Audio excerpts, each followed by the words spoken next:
You know, if you had told me 30 years ago that Mission Impossible would become the biggest action franchise in the world, and Tom Cruise, of all people, would be America's answer to Jackie Chan, I'd have laughed in your face, but here we are somehow. Mission Impossible Final Reckoning Part 2, The Legend of Curly's Electric Boogaloo, or whatever it's called. The 8th and final film in Tom Cruise's long-running franchise, at least until he gets bored and needs an ego boost. Come on, you know the drill by now. Cruise is disavowed spy extraordinaire, Ethan Hunt, who gathers a ragtag team to save the world. This time he's up against an evil AI who's taken over the internet and is threatening to nuke the world? Holy crap, how did we go from keeping a spy knock list from getting into the open to nuclear Armageddon? Now, I'd be lying if I said this was the best or the worst entry in the series, but it does have some good points. Even though it lacks the constant action of the other entries, the 2 action set pieces it does have are insane. One is an underwater Rube Goldberg machine of death, where the entire set rotates and sends obstacles flying, or rather in this case floating, everywhere, constantly changing the dynamic of Hunt's situation. Sure, it doesn't make much sense from a logical standpoint, but it was a lot of fun to watch. And the other is a mind-twisting aerial chase where Cruise is literally clinging to the wings of an out-of-control biplane and features some of the most terrifying stunt work I have ever seen. I was just like, geez, Tom, calm down. You don't need to kill yourself for a movie, especially this one. But even with the action, there are some problems. Great as the action is, it goes on for so long your eyes glaze over. There is a really fine line between building tension and overstaying your welcome, and this is the latter. And that brings me to the biggest problem of the movie's many problems: bloat. At 3 hours long, it is a chore to get through. Not because of its length. Some of my favorite movies are way longer, but because every scene goes on for about 10 minutes longer than it should. By the time you hit the 90-minute mark, the padding feels like a millstone around your neck. A full hour could have been shaved off and lost none of the drama, and that's because in spite of it being about nuclear war, there's very little drama to be had. Every scene is delivered in flat expositions that reminded me of the Netflix mandate that movies be written so you could follow along while looking at your phone. Information is repeated again and again in the most insultingly bland way. There is no respect for the audience's intelligence or attention span. The biggest mystery in the movie is when a set of coordinates is the polar inverse of what they're supposed to be. Screw you, movie. You mean to tell me that the Russian spies who came to the only listening station in the world close enough to record the info they need are going to think they need to go to the other planetary pole because you reversed a number? Are you serious?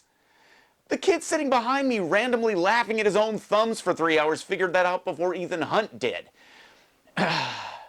This is a hard 180 from the previous movie, which was so far up its own pseudo-intellectual butthole it was nearly unintelligible. The last movie was nothing but overdrawn, self-important vaguisms about fate and self-determination, like it was written by a D-grade literature student trying to fake his way through a final. But at least it was morbidly interesting to watch and had a great chase scene.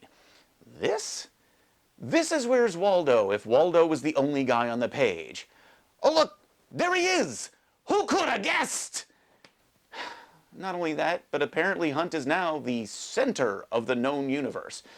Every single thing that has or ever will happen apparently revolves around this one guy.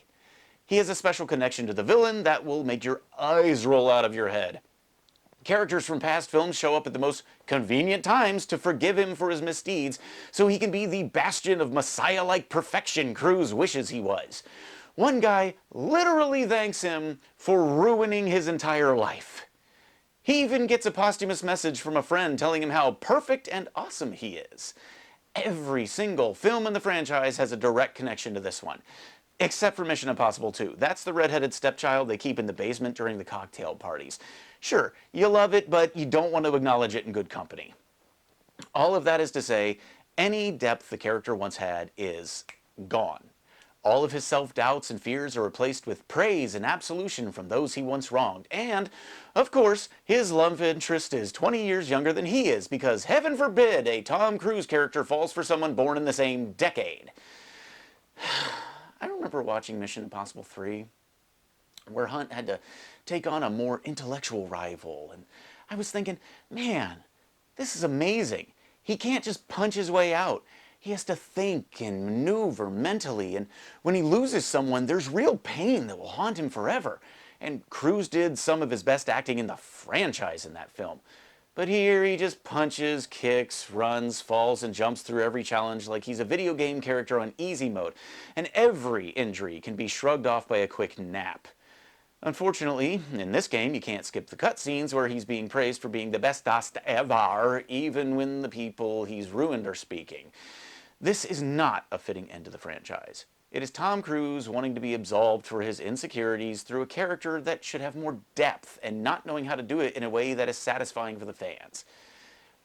Even though Tom Cruise said he made this movie for the fans.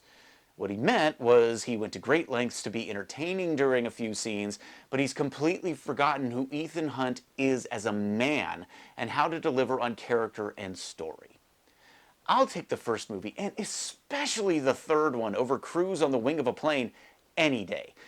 To paraphrase, this is a tale told by an actor, strutting and fretting his hours on the stage, full of sound and fury, signifying nothing.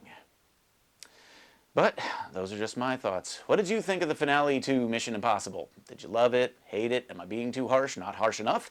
Well, let me know in the comments below. Like and subscribe if you want to see more. And until next time, happy viewing.